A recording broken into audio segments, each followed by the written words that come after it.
Okay, so we've got a bunny rabbit, but he's not doing anything fun. So let's start to make that more fun.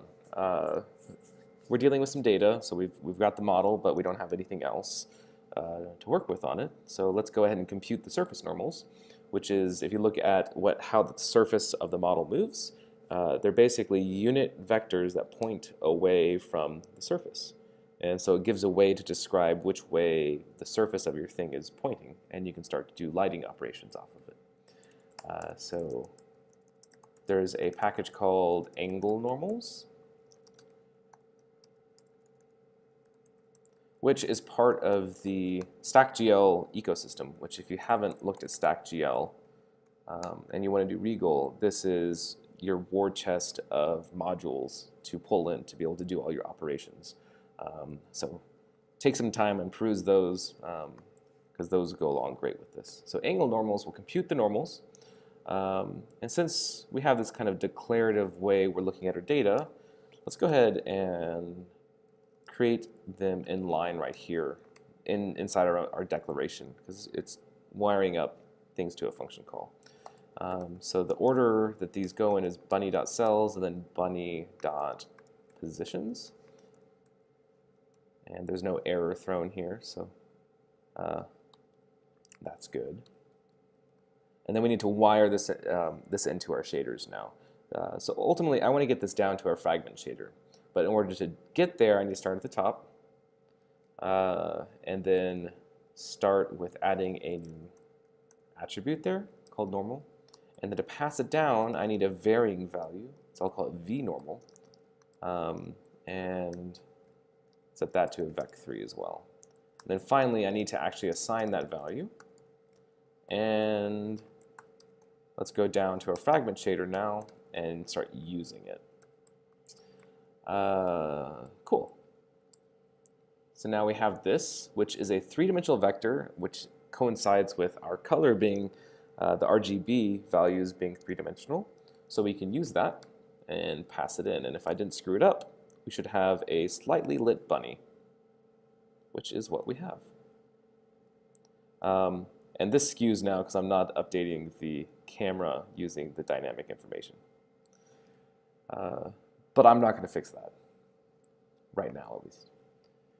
Okay, so we've got our normals, but they're still a little dark. Now normals are ranged from negative values to positive values, and colors are 0 to 1.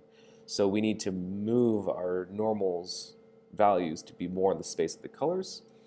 So if I cut those in half, it'll be a little bit darker, and then I can add that half back in, and it'll pop up all those negative values to be positive. And now I have this kind of nicer lit bunny rabbit.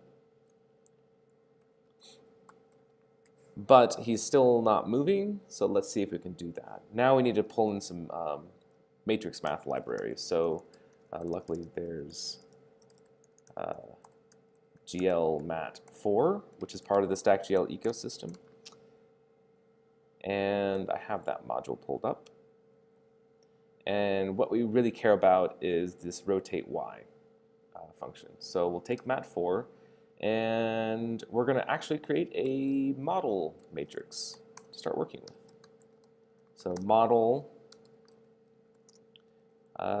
let's take mat4 and do rotate y, and we'll set the out matrix here. Then an input matrix, we'll create identity matrix. And then finally, we'll set our rotation, which we'll just arbitrarily set to 2. And let's go back to the bunny. No errors, good. Then I need to set that up here, pass it into our vertex shader. No errors. And then matrices are multiplied right to left in the order that you think about them. So our position is multiplied by our model, and finally our combined projection and view matrix. So when I save that, you can see our bunny has rotated a little bit. But if you remember, we can still create a function here and do things with it. And up here, remember we had a uniform time that we're dealing with. Now we can pass in that same time value and set that here, and then save. Now we have a nice rotating bunny, which is kind of the easy beginning thing to do. So for the next video, let's talk about using GLSLify, which is another kind of tool which is nice to have to pull in various useful things from NPM. So yeah.